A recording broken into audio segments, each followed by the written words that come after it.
Channel basic learners. So last class में हमने discuss करा था कि क्या क्या कंटेंट्स है क्लास 9th की ज्योग्राफी एनसीईआरटी का। तो इस क्लास से हम स्टार्ट करने जा रहे हैं फर्स्ट चैप्टर। तो first chapter is India size and location. तो हम पहले लाइन बाय लाइन रीड करेंगे और चीज़ों को समझते हुए चलेंगे। और as I have suggested earlier कि इस चैप्टर को यहाँ से समझने के बाद एक बार आप अपनी एनसीईआरटी से खुद पढ़ें, आपको ज़्यादा अंडरस्टैंडिंग होगी। तो let's start now. India is one of the ancient civilisation in the world. India बहुत सारी सिविलाइजेशन जो एंशियंट एरा से बिलोंग करती है उसमें से एक है। It has achieved multifaceted socio-economic progress during the last 5 decades. During the last 50 years, India का इकोनॉमिक डेवलपमेंट काफ़ी ज़्यादा हुआ है। It has moved forward, displaying remarkable progress in the field of agriculture, industry, technology, and overall economic development. Economic development तो हुआ है, plus इसने बहुत ज़्यादा ग्रोथ की है एग्रीकल्चर में, ये रहा इंडस्ट्री में, टेक्नोलॉजी में। इसकी वजह से भी इकोनॉमी में हमारा बढ़ोतरी हुई है, दैट इज डेवलपमेंट हुआ है। India has also contributed significantly in the making of world history.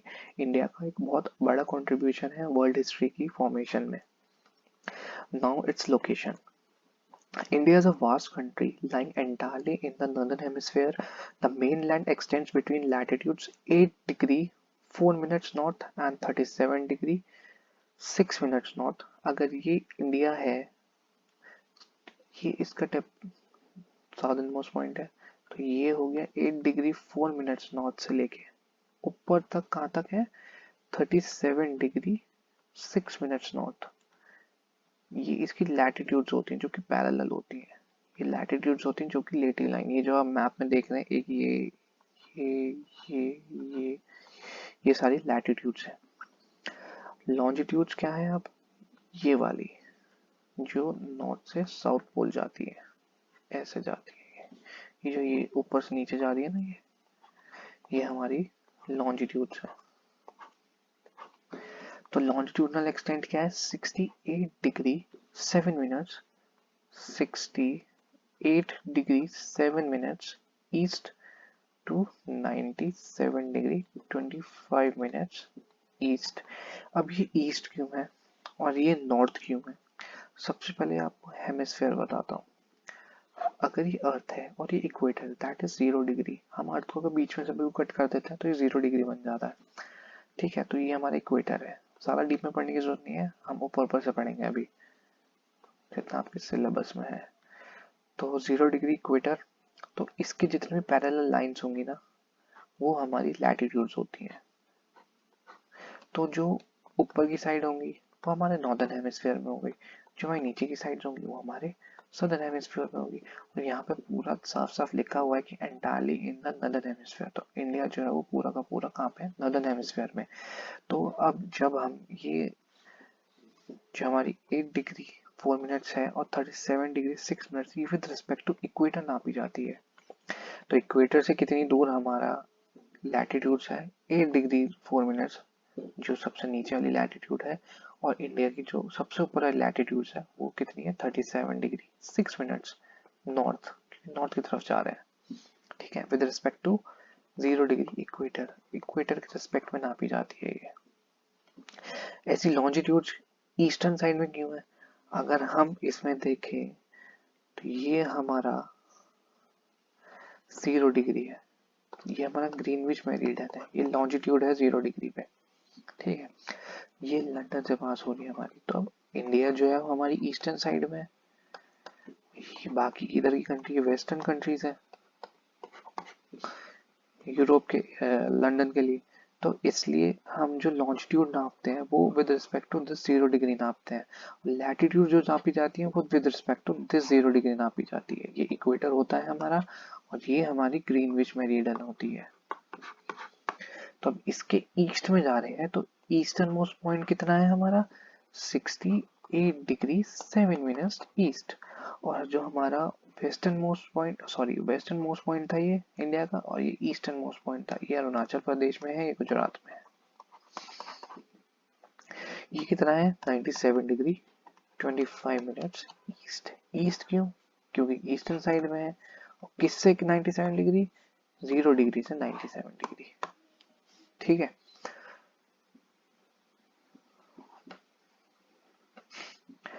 So now the next para comes. Next para says the Tropic of Cancer divides the country into almost two equal parts. अगर ये India है तो almost बीच में से कौन सी हमारी latitude निकलती है? ट्रॉपिक ऑफ कैंसर, जिसकी डिग्रीज क्या है? 23 डिग्री 30 मिनट्स नॉर्थ। ठीक है। To the south east, south east हमारा ये हो गया, सॉरी ये हो गया। साउथ वेस्ट हमारा ये हो गया। द मेनलैंड, मेनलैंड हमारा ये हो गया। Lies Andaman and Nicobar islands and Lakshadweep island in the bay of Bengal. ये बे ऑफ बंगाल है हमारा, बीओबी लिखते हैं उसे।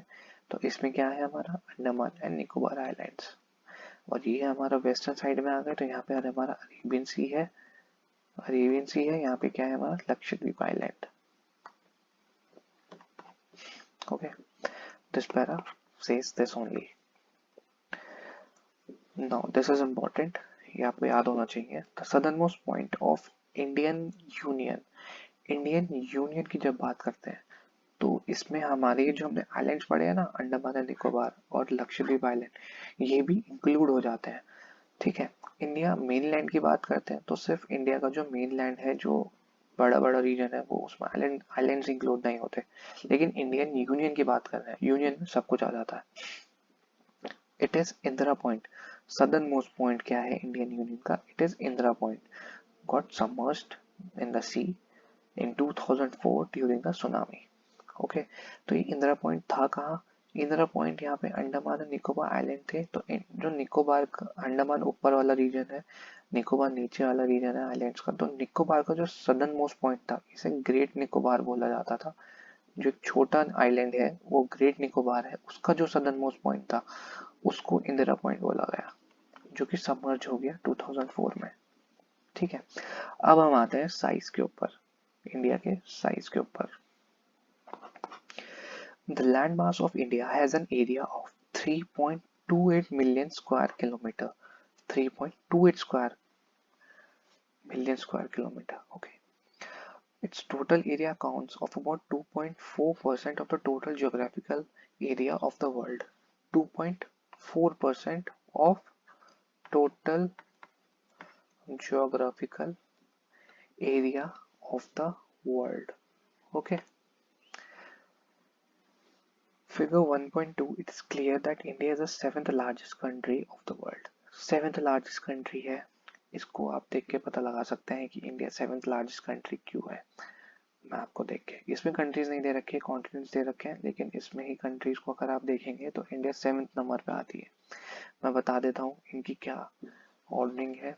सबसे पहली, सबसे हम साइज वाइज बात कर रहे हैं, दैट इज एरिया वाइज बात कर रहे हैं, नॉट पॉपुलेशन। एरिया वाइज सबसे पहले आती है रशिया, सेकंड नंबर पे आती है हमारी कनाडा, थर्ड नंबर पे आती है हमारी USA, fourth is China, fifth is Brazil, sixth is Australia, and seventh is India with respect to geographical area. Okay, India has a land boundary of about 15,200 kilometre. ये important है, India की जो land boundary है, मतलब अगर ये India है तो ये वाला रीजन तो हमारा सी से कवर्ड है, बट ये वाला रीजन जो है ये लैंड से कवर्ड है। तो ये लैंड बाउंड्री कितनी है हमारी? 15,200 kilometre. And the total length of coast line of the mainland including Andaman and Nicobar and Lakshadweep island कितनी है? 7,516। अब जितनी भी हमारी सी लाइन जो है हमारी ये, और आइलैंड्स जो है उनकी भी सी लाइन इंक्लूड कर दी जाए अगर, तो वो कितनी है total? 7,516.6 kilometres. India is bounded by young fold mountains in the northwest. As you know, ऊपर हिमालयाज है हमारे पास, ये हमारा नॉर्थ वेस्ट रीजन है। यहाँ पे हमारे यंग फोल्ड माउंटेन्स हैं जिन्हें हम हिमालयाज बोलते हैं। ठीक है। Fold mountains basically, fold mountains suppose दो तरीके के माउंटेन्स बनते हैं, एक फोल्ड एक फॉल्ट। फॉल्ट जो बनता है वो कभी किसी प्लेटफॉर्म में या किसी रॉक में दरार आ जाती है तो वो एक ब्लॉक माउंटेन बन जाता है, वो नीचे की तरफ खिसक जाता है वो पर्टिकुलर ब्लॉक, और साइडों की जो ब्लॉक्स रहते हैं वो ऊपर की तरफ ही रहते हैं ये, तो ये एक माउंटेन बन जाता है, ये रिजेस बन जाती है और ये वैलीज बन जाती है, इस तरह से एक वैली बन जाती है। This is what we call fault mountain. ऐसे अगर हम फोल्ड की बात करें तो फोल्ड आप ऐसे समझ सकते हैं, अगर एक आप नोटबुक लेते हैं, एक ये हम नोटबुक लेते हैं सपोज टू बी, अगर मैं इसको पुश करूं इसके ऊपर तो ये वाली और ये वाली थोड़ी थोड़ी इस तरीके से फोल्ड होने लगेंगी। तो इस तरीके से जो कंपैरेशन के थ्रू ये प्लेट्स होती हैं हमारी टेक्टोनिक प्लेट्स, ठीक है, इनमें कंप्रेशन होता है, तो उसके थ्रू जो बल्जीनेस आती है उसकी वजह से जो माउंटेन्स फॉर्म होते हैं वो हमें फोल्ड माउंटेन्स बोलते हैं, young fold mountains. Okay. North and north east. Okay, तो नॉर्थ वेस्ट में है, नॉर्थ में है, नॉर्थ ईस्ट में है हमारी young fold mountains. South of about 22 degree north latitude it begins to taper. 22 degree जब हमारा क्रॉस हो जाता है तो इंडिया टेपर होना शुरू हो जाता है, मतलब इसका ये वाला रीजन आ जाता है, पेनिनसुला बोलते हैं इसे, पेनिनसुला रीजन आ जाता है and extend towards the Indian ocean, ये हमारा इंडियन ओशन है, dividing it into two seas, the Arabian Sea on the west and the Bay of Bengal in the east। यहाँ पे अरेबियन सी आ गया, यहाँ पे हमारा बे ऑफ बंगाल आ गया। Okay, look at the figure 1.3, note that the latitudinal and longitudinal extent of the mainland is about 30 degree, and despite this fact the east west extent appears to be smaller than the north south extent। ठीक है, 1.3 figure ये है हमारी। जब हम इस figure को देखते हैं तो एज वी हैव डिस्कस, ये हमारा नॉर्थ हो गया, ये हमारा ईस्ट हो गया, ये भी हमारा ईस्ट हो गया, और ये नीचे वाला हमारा नॉर्थ हो गया, यहाँ पे हमारी कुछ 0 डिग्री वाली आएगी नीचे। तो जब हम देखते हैं इसका एक्सटेंट ऊपर से नीचे तक का और इधर से वेस्ट से ईस्ट तक का, ये दोनों ही अप्रोक्सीमेटली 30 डिग्रीज के होते हैं। भले ही ये देखने में छोटा लगता है लेकिन ये एक्सटेंड एटलीस्ट 30 डिग्री के आसपास बैठता है। ये देखने में ही छोटा लगता है लेकिन होता है लगभग 30 डिग्री के अप्रॉक्स। आप डिफरेंस निकालेंगे तो अप्रॉक्स 29 पॉइंट समथिंग आएगा और 30, ठीक है। ऐसे इसका नॉर्थ साउथ जो एक्सटेंट है वो भी अप्रोक्सीमेटली 30 डिग्री का आता है। तो ये जो 30 डिग्री एक्सटेंट होता है ना, इसमें कितना टाइम डिफरेंस आता है, 2 आवर्स का। इसका मतलब क्या है, आपने हमेशा सुना ही होगा कि हमारा जो सनराइज होता है वो हमारा ईस्ट में होता है, ईस्टर्न साइड में होता है, इसीलिए जो ईस्टर्न कंट्रीज होती हैं वहां पे सनराइज पहले होता है as respect to western countries हमारी। तो अगर यहाँ पे सुबह के 5 बजे सूरज उग रहा है, सुबह के 5 बजे अगर सनराइज हो रहा है तो गुजरात में सुबह के 7 बजे सनराइज होगा, ठीक है। ये कैसे कैलकुलेट होता है, अभी आप ऊपर ऊपर समझ लीजिए कि 1 degree is equals to 4 minutes.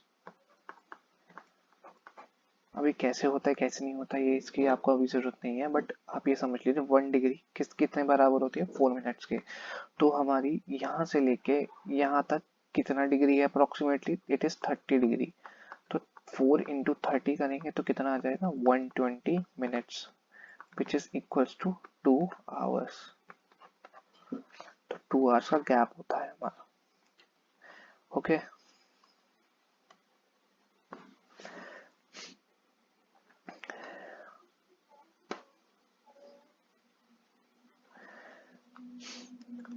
Noit said, despite this fact, the east-west extent appears to be smaller than the north-south extent। ठीक है, लगता है लेकिन होता नहीं है, अप्रोक्सीमेटली सेम है।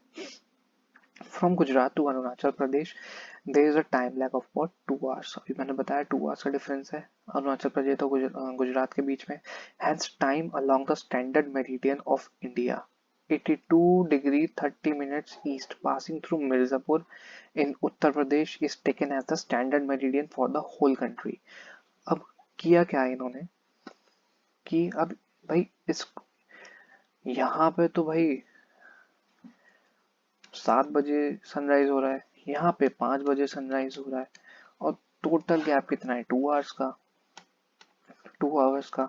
तो अगर 2 आवर्स का गैप है तो ऐसे तो टाइम डिफरेंस में दिक्कत आ जाएगी। मान लो कोई ट्रेन हमें पकड़नी है, यहाँ पे दिखा रहे हो आप 7 बजे की, यहाँ पे दिखा रहे हो कोई ट्रेन 5 बजे की, है ना। मतलब इस रीजन में इंडिया के एक टाइम पे 5 बज रहे हैं, इसमें एक टाइम पे 7 बज रहे हैं, ऐसे थोड़ी ना होता है।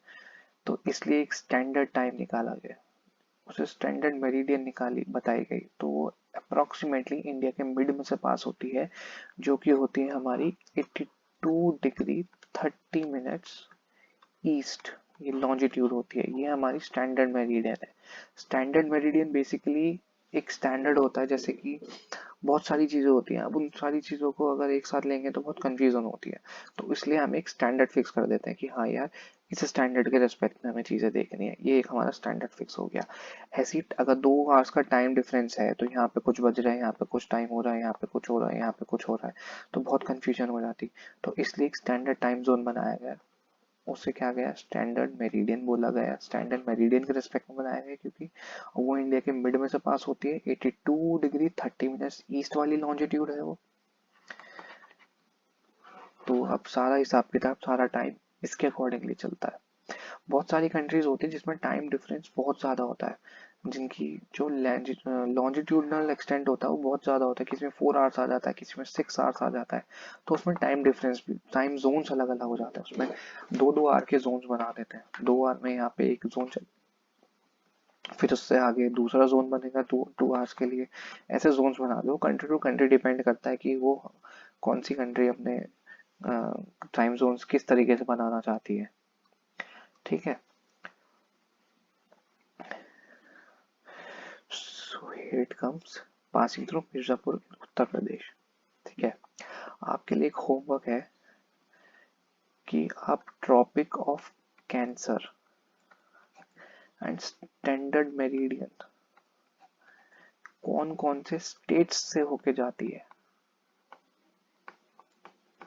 आपको ये पता करना है। इसके साथ साथ जब आप स्टैंडर्ड मेरिडियन देखोगे तो नॉर्थ टू साउथ ऑर्डर में उसे अरेंज करना है स्टेट्स को, और उसी ऑर्डर में याद रखने हैं। ऐसे ही ट्रॉपिक ऑफ कैंसर जब आप मार्क करोगे तो उसे वेस्ट टू ईस्ट ऑर्डर में पता होनी चाहिए कि सबसे पहले कौन सा स्टेट आता है, उसके बाद कौन से स्टेट से पास हो रही है, उसके बाद कौन से स्टेट से पास हो रही है, और उसका नंबर कि नंबर ऑफ स्टेट्स कौन कितने हैं, नंबर ऑफ स्टेट्स कितने हैं, ऑर्डर, नंबर ऑफ स्टेट्स, ये चीज याद होनी चाहिए, and the name of the states obviously. The latitudinal extent influences the duration of day and night as one moves south to north. अब डे और night में कैसे ड्यूरेशन आती है, ये कंसेप्ट भी ऊपर ऊपर से बताता हूँ क्योंकि इतना डीप में पढ़ने की जरूरत नहीं है। फॉर एग्जाम्पल ये हमारी अर्थ है, अगर हमारा suppose to be summer season चल रहा है, समर सीजन पे हमारा जो सन होता है वो हमारा ट्रॉपिक ऑफ कैंसर के ऊपर होता है, यहाँ पे होता है, ठीक है। तो अगर हम इसके जितना ऊपर जाएंगे उतना जो सन की रेज है वो डिस्ट्रैक्ट होती है, वो प्रॉपरली नहीं पहुंच पाती है, सनलाइट उतनी तरीके से नहीं पहुंच पाती है ना। लेकिन ट्रॉपिक ऑफ कैंसर के ऊपर तो बिल्कुल स्ट्रेट इंक्लिनेशन होगा, दैट इज अर्थ के ऊपर बिल्कुल स्ट्रेट लाइट पड़ रही होगी, तो इसलिए यहाँ पे गर्मी बहुत ज्यादा होती है। लेकिन जैसे जैसे हम ऊपर की साइड नॉर्दर्न साइड में जाएंगे वैसे थोड़ी थोड़ी ठंड पड़ती चली जाती है। हम हाइट की बात नहीं कर रहे हैं, हम लैटिट्यूड की बात कर रहे हैं। ऑल्टीट्यूड अलग, पहाड़ों पे मत जाना, आप थोड़ा ऊपर जाओ, रशिया साइड जाओ, तो वहाँ पे समर्स में भी थोड़ी ठंड होती है लेकिन इतनी नहीं होती है। ऐसी अगर हमारा सन ट्रॉपिक ऑफ कैप्रिकॉर्न पे आ जाता है यहाँ पे, तो हमारा इंडिया में भी ठंड आ जाती है। तो यहाँ पे इसका मतलब डे और नाइट की जो ड्यूरेशन होती है वो कम हो जाती है। आपने देखा होगा विंटर सीजन में हमारी ड्यूरेशन कम होती है और समर सीजन में हमारी ड्यूरेशन डे की ज्यादा होती है। तो ये यही बोलना चाहता है इस पर्टिकुलर लाइन में। इसका रीजन मैंने आपको बता दिया। Why is the difference between durations in day and night hardly felt at Kanyakumari but not so in Kashmir? Same reason यही वाला है ना.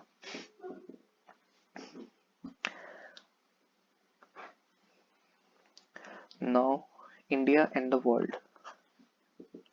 ठीक है, जो जो इम्पोर्टेंट चीज़ें आती रहेंगी मैं उसको बताता रहूँगा. जो जो ऊपर नीचे से चीज़ें पढ़नी है उसके बारे में ज़्यादा डीप में नहीं जाएंगे, क्यों कंफ्यूज करना आप लोगों को, है ना. India and the world.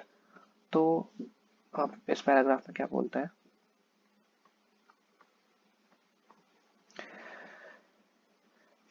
The Indian landmass has a central location between the East and West Asia. ये पूरा अगर एशिया है तो इंडिया कहाँ पे है? लगभग सेंटर में पड़ता है.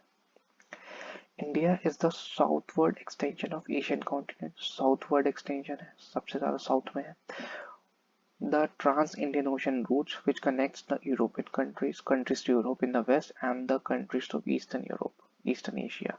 ये ईस्ट एशिया है, ये यूरोप है, यहाँ पे यूरोप है, ये कनेक्शन है. Trans Indian ocean route, Indian ocean है यहाँ से, तो ये पूरा रूट कनेक्ट कर रहा है ईस्टर्न एशिया को यूरोप से. Provide a strategic central location in India. India strategic location पे है इसलिए. Note that Deccan Peninsula protrudes into the Indian Ocean. मतलब थोड़ा थोड़ा इंडियन ओशन के अंदर आता है. India to establish close contact with West Asia, Africa and Europe from the western coast and South Asia, Southeast and East Asia from the eastern coast. अब western coast से इधर की साइड लिंक कर देता है इंडिया, अपना eastern side से इधर की साइड लिंक कर देता है ईस्टर्न पार्ट में.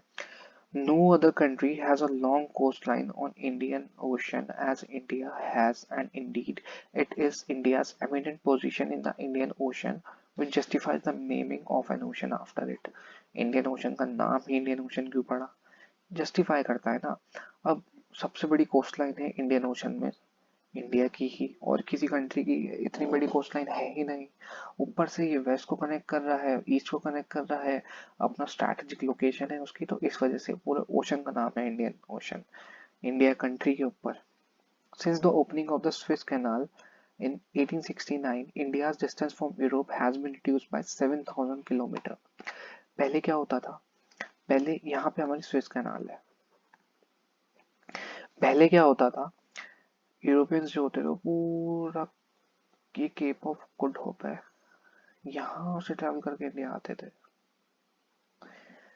तो ये डिस्टेंस यहाँ, अब क्या करते हैं, यहाँ पे स्विस कैनाल खुल गई 1869 में. जब से खुली तो अप्रोक्सीमेटली 7,000 का डिस्टेंस रिड्यूस हुआ है ना. जैसे कंट्रीज बताई थी, Russia, Canada, USA, China, Brazil, India, ये इनके मिलियन स्क्वायर किलोमीटर.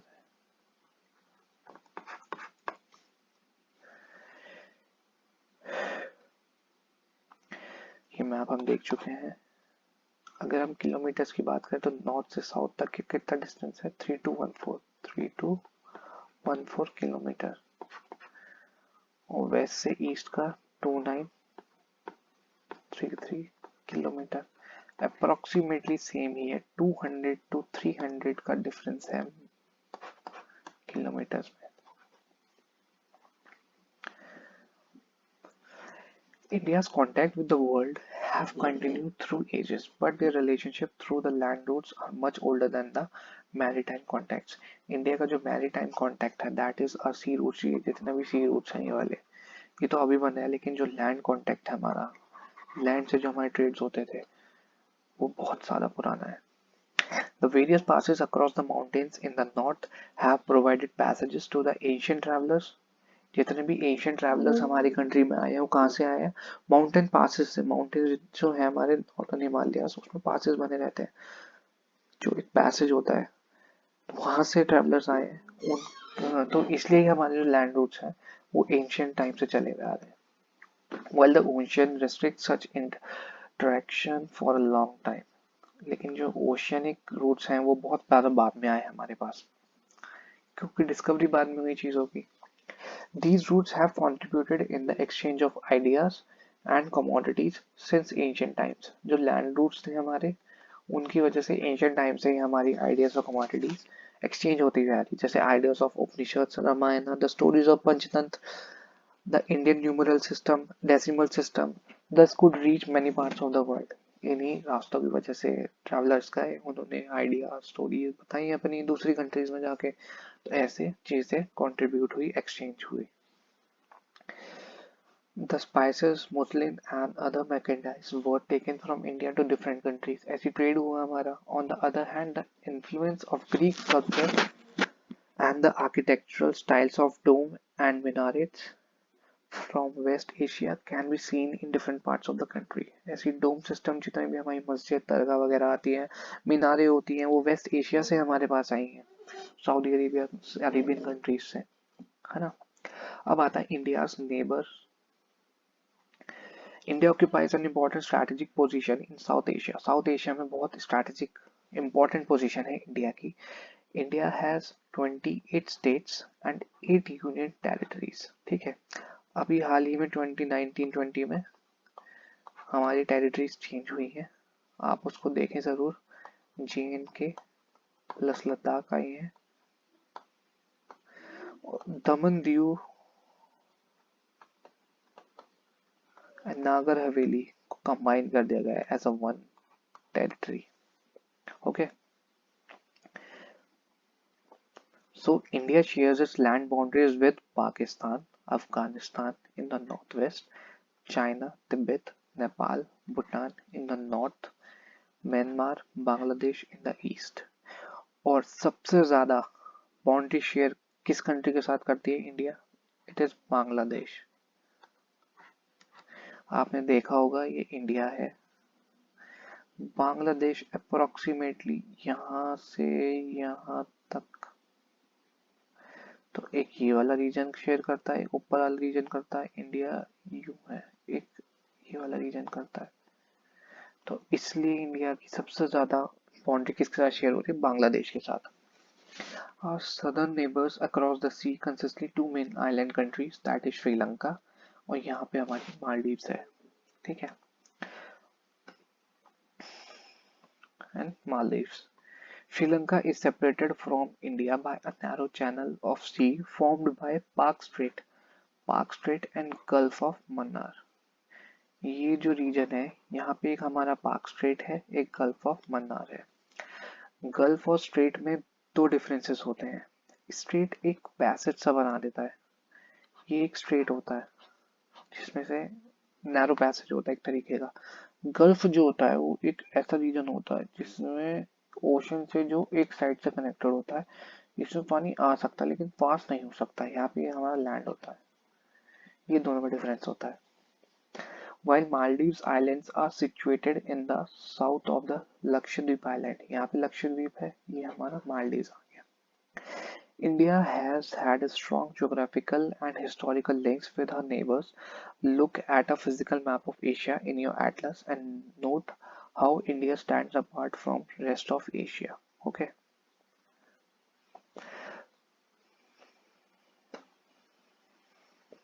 यहाँ पे कुछ क्वेश्चंस थे हमारे. ये find out the number of union territories along the western coast and eastern coast.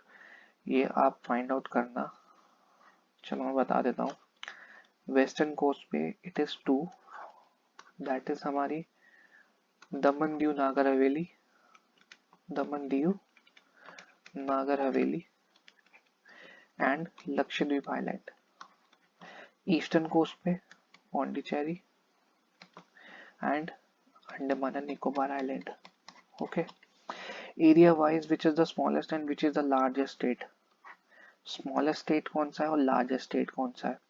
Smallest state is Goa area wise and largest is Rajasthan. The state which do not have an international border or lie on the coast. कौन सा ऐसा states हैं which do not have an international border or lie on the coast? Excuse me. या बता ही दोगे. Classify the states into 4 groups, each having common frontiers with Pakistan, China, Myanmar and Bangladesh. ये आप खुद करना. ठीक है, take it as a homework. इसके जो एमसीक्यूज हैं, जो एक्सरसाइज पीछे दे रखी है, मैं नेक्स्ट वीडियो शुरू करने से पहले इसको डिस्कस करूंगा। आप एक बार चैप्टर रीड करें खुद से, जो चीज़ समझ में नहीं आती उसको कमेंट सेक्शन में डालें और बताइए, मैं वो चीज़ फिर से समझाने की कोशिश करूंगा। और ज़रूर ज़रूर ज़रूर रीड करिए चैप्टर को खुद से। ई पीडीएफ डाउनलोड कर लीजिए अगर हार्ड कॉपी नहीं है, बुक नहीं है तो। नेक्स्ट क्लास में पहले ये एमसीक्यू सॉर्ट आउट करेंगे, उसके बाद कोशिश करिएगा कि आप इसकी एक्सरसाइज प्रॉपरली कर पाए, समझ पाए कि ये पूछ कहाँ रहा है, कौन से सेक्शन में से पूछ रहा है चैप्टर के, ये चीज़ समझिएगा। होप सो आपको समझ में आया हो चैप्टर। तो इस वीडियो के लिए इतना ही। नेक्स्ट वीडियो में मिलते हैं with the next chapter. Thank you so much. अगर वो वीडियो अच्छी लग रही हो तो आप चैनल सब्सक्राइब कर दीजिए। Thank you so much.